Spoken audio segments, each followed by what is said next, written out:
Anyway, Mackenzie, when do I start? Go ahead. Good afternoon, everyone. Thank you for coming today. I know it's a busy time of year, and that's why we're doing the talk on practical holiday stress busters. I'd like to introduce myself first. I'm Linda Goldsmith. I work as an occupational therapist in the hospital on the inpatient rehabilitation units, doing education classes and some support counseling. I'm also a counselor and health coach. And today's topic is stress busters for the holiday. Depression and stress statistics for the holiday season are pretty high. 45% of Americans dread the holiday season. Women are more likely than men to be negatively affected by the holiday season, and holiday stress puts a bigger impact on lower income and middle income individuals. I wanted to just ask the audience, what kind of roles do you play? Are you either caregivers or struggling with illness yourself? And how does that interplay with your, we have to start over, I'm sorry. Just keep going. Okay. How does that affect your stress level during the holidays? As a nurse or a caregiver? So I don't have any health issues, but as a working mom of 2 kids and a Yes. working family, it can be very stressful. Yes, because you're juggling your family, work, and then the additional stress of holiday activities. Anybody else? I don't have any health issues either, and I'm not a caregiver for a family member, but like Jacqueline, I have, children at home. It does become very stressful. Oh. And my children are out and about. They're not in the house anymore, so it's just a high stress time trying to coordinate everything from home and work and holidays. Well, I can relate to some degree. I have grown children, but they come in and spend time with us during the holidays and juggling that with work. I've also recently been caregiving to an elderly parent, and that can be very stressful, especially when they're ill. So as we just illuminated, family and social obligations increase during the holiday period. And at the same time, many of us are still dealing with ill parents or ill family members. Those of us working in hospitals are taking care of people who are dealing with illness. And some people have chronic pain and have to navigate through the holidays as well. As a counselor, I know that depression and stress really become exacerbated during the holidays because it's often a time of anniversaries of people passing and or times when they've had problems in the past and they're trying to navigate through holidays. So if you're dealing with a low mood or anxiety, often it becomes much worse during the holidays. And this is a good example, of just we have so many things we're caring and taking care of, and you just don't think you're going to get it all done. So beside those stressors, other holiday guests can be anxiety. You're getting together with family members or neighbors, and it might not be the most comfortable situation. Some people just feel more low during the holiday season. The media puts a lot of emphasis on how happy everyone is during this time of year. And it's not necessarily so. If we're dealing with an illness or a low mood, it can make you feel worse, that you're not feeling jolly like everyone else seems to be.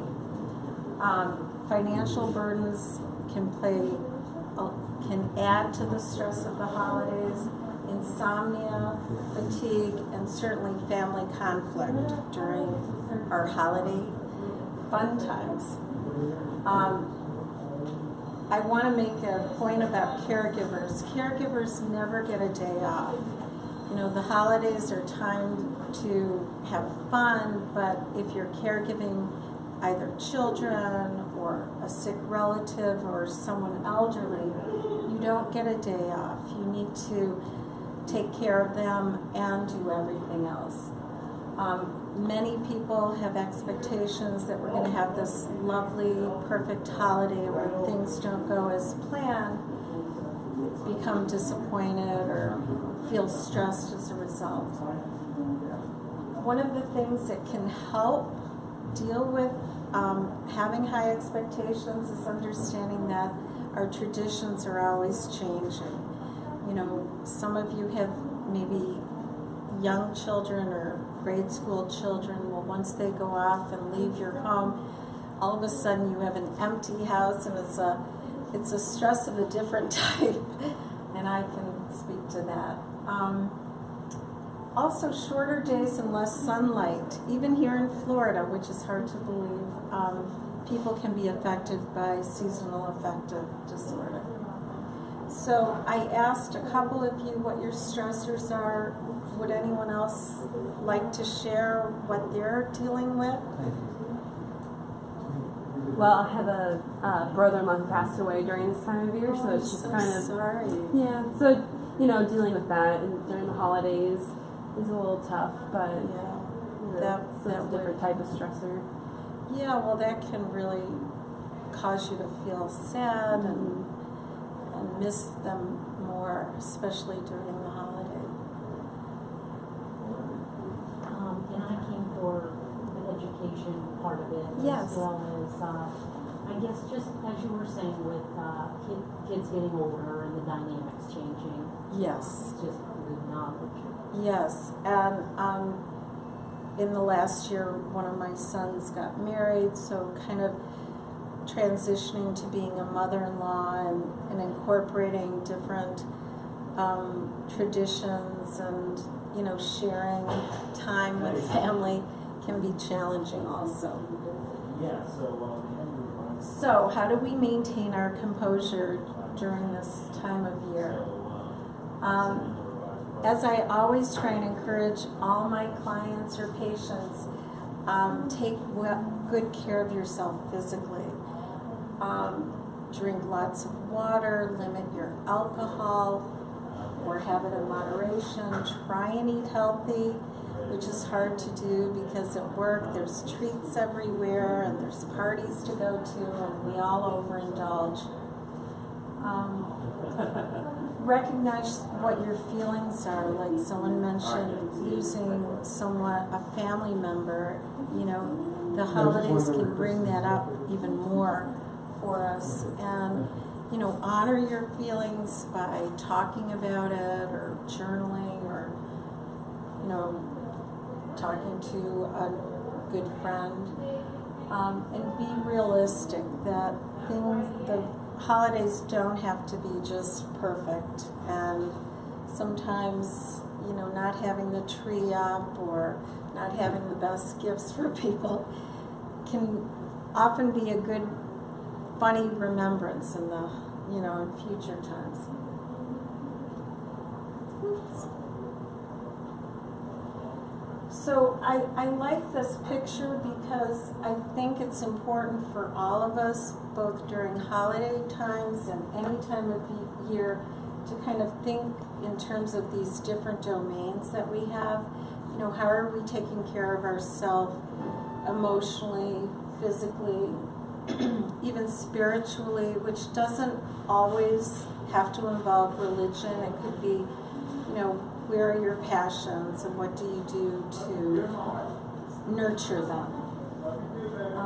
What do you do for fun? Many of us working in a hospital environment tend to be pretty serious people, and sometimes it's harder to just let let loose and have fun, but making sure that you find some activities to just relax with. So some of the stress busters I put down, and I'm sure it's not complete, but would be sticking to a budget and simplifying shopping. Now we can shop online, and if your kids are anything like my kids or my husband, you know, a gift card is much more appreciated than a sweater or, you know, some random gift. Planning ahead and making a schedule to manage time. I'm just curious with this audience, how many of you manage your time in terms of either in your own mind, thinking about all the activities you want to do or have to do, or even writing down tasks that need to be done in a day or a week? It's a pretty organized group of people.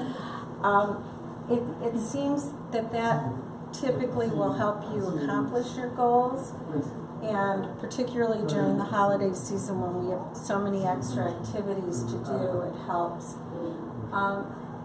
Learning to say no to prevent feeling overwhelmed, and budgeting time is important, and it's something that many people have a difficult time doing. I encourage people to say no and take care of themselves first before they take on more things. It's a good reminder, particularly for women who are caregivers and moms and women and men working in a hospital. Our first response is usually to want to help everybody, and we end up getting the short end of the stick. Reaching out to friends and trying to accept family as they are, that's probably one of the hardest things to do for many of us. And, you know, it's hard to just diet during the holidays, but maybe taking smaller portions of your favorite foods is a way to satisfy yourself without feeling, you know, too heavy or too cumbersome with yourself. Keeping alcohol in moderation and seeking professional help if you need it. I have a question about Yes. that. How does one know if they are to that point that they need some professional help? Are there any little tips that you can get, or either for someone to identify it within themselves, or if you have a close family member who maybe gets overwhelmed? Yeah, I think that's a really good question, first of all, and I've not been asked it much, but it's probably a really important question. If the person is open to getting help and finds that brief conversations with friends or family doesn't satisfy their need to talk about an issue, I think they're a good candidate for getting professional help. Some people are less likely to want to get professional help, even though they could benefit from it. So the person needs to want to be able to talk about it. And the second part of that is to make sure you get good professional help. And by good professional help, you want to find someone who's well matched to you. So just like you would hire or work with a physician or a nurse, when you meet a therapist, you should have questions to ask them. What is their approach? How often do you see them? How much do they charge? When will you know you're done? I think it's probably something that we're not taught to do like we do with doctors. When I go to a doctor, I know what I need to ask and what I'm looking for in response. So unfortunately, many people view going for professional help as a weakness. And as a therapist and a counselor, I think the people who are most courageous are those who can come and ask for help and work on some of their vulnerabilities. So I'm biased, of course. I don't know if that answers your question. That does help, and I think it is helpful to realize that maybe not every counselor is a perfect match for you. Correct. So if you meet with someone one time, or maybe you met with someone 10 years ago and it was Yes. a terrible experience, that doesn't necessarily mean it's always going to be that way. So that's something I had never thought of Yes. either. Yeah. Thank you. That's a good, they say, research has shown that the relationship you have, not just with your therapist, but with your physician, in large part shows how well you may do in the relationship. So I think that's true. Other things that I like to recommend to people would be either journaling their feelings. I'm a big proponent of getting your body involved to help relieve stress through movement of any kind, massage. I think also acupuncture is particularly helpful for people who are feeling stressed or in pain. Meditation is wonderful, and it doesn't have to be real intense. It can just be a few moments or a few minutes spent quietly focusing on one or two things. Just taking a deep breath can help calm our nervous system. Because ultimately stress is, our nervous system and our mind is kind of on high alert and highly activated. So we need to really use not just our mind but our body to calm that down. Many people find spending time in nature soothing. Certainly time with pets are wonderful, and on the rehab unit, the 1 hour of the week when the pets come up to visit patients, you see people really relax, and that's about the only time I see them completely relaxed, when they're dealing with recovering from painful surgeries or accidents. Setting emotional boundaries with others, basically saying no or asking people to stop kind of interfering or whatever the problem is. Using prayer or inspirational quotes. And another thing that I think really helps most people is taking stock in some of the things that are really going well in your life. I'm really impressed with the patients, again, on the rehab unit. You know, they're dealing with lots of different injuries and pain, but so many of them have a wonderful sense of gratitude about their life. And it's amazing to me every time I go to work. They remind me how important that is. So I was thinking about this. Stressed is really dessert spelled backwards. So, you know, there's some good in most things that are difficult, and maybe that's that with stress. So do you have other comments or questions that I can answer? Well, I like the learning to say no piece, because Yes. it can definitely be really difficult to try to manage everything, and especially when there's like some family differences and that sort of thing. And you can, I know personally, like I've said no, and sometimes my family has gotten offended. Yes. But you know, like I can only do so much. So I think having the affirmation that like it's okay not to do everything, and then on the other side, from like the, you know, we're fortunate to live in a place that there is so much going on around town, and like I want to do a little bit of everything because there are always so many great things, but also knowing you just simply like accepting that you simply just can't do everything, and so taking the moment to say, okay, what's really important to me, and what in my family and what is it that we should really focus on and do. So that's really helpful to have that reminder. That's a great point, and not something I really emphasize, but prioritizing what's most important to you and setting boundaries around things that aren't. And I think one of the things about saying no that is hard for many people, and again I'm going to mention women possibly more than men, is when you say no, you're setting a boundary, and people are not always going to be happy with you. And we know that as parents, when you say no, they're never happy.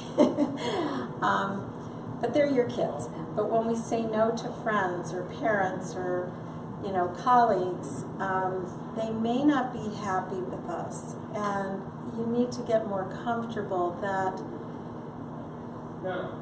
they may not be happy to get a no, but they're going to respect you. And ultimately, respect goes a lot further than winning any popularity contest. So, if that helps.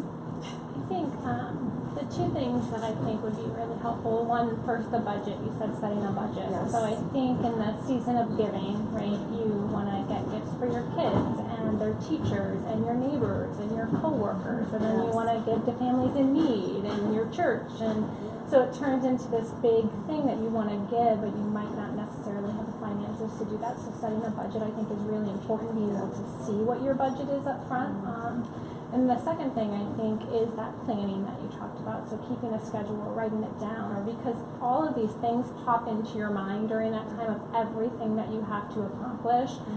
But if you write it down and you can kind of take one thing at a time, I don't think it's as overwhelming as having just all of those thoughts in your mind kind of floating around. Yes, I agree. That's a great idea, is to set the budget.